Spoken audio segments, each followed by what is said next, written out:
Donar resposta a temes d'emergència puntual com comprar roba, medicaments, productes de neteja i allotjament. Aquest és un dels principals projectes de Creu Roja de Felanitx d'enguany, un projecte que compta amb l'ajuda d'una subvenció de l'Obra Social de Sa Nostra.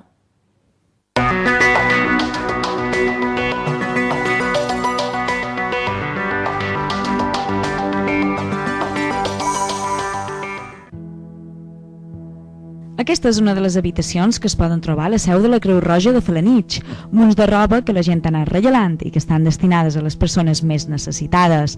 Però a més de la roba, on s'ha notat més la demanda d'ajuda en els darrers temps, és en els aliments de primera necessitat. Són els projectes d'ajuda social urgent. Y consiste en gente que por un motivo u otro pues o no tiene dinero para comprar medicamentos y ha ido al médico. Hombre, una parte te lo paga el Estado, pero hay otra parte que tienes que pagar tú y a lo mejor no puedes ir a la farmacia.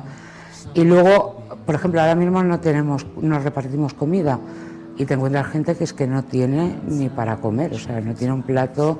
Entonces acuden aquí, valoramos la situación y si hay que echarles una mano, pero es una ayuda puntual.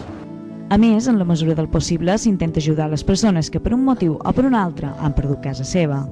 Si les han sacado de su casa y no tienen dónde pasar esa noche, buscarles un sitio para que puedan dormir y luego ya se valora lo que se puede hacer con ellos.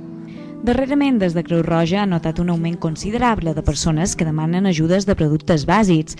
Per això varen elaborar el projecte d'ajudes d'emergència social, que ha rebut una subvenció de l'Obra Social de Sa Nostra de 2.500 euros.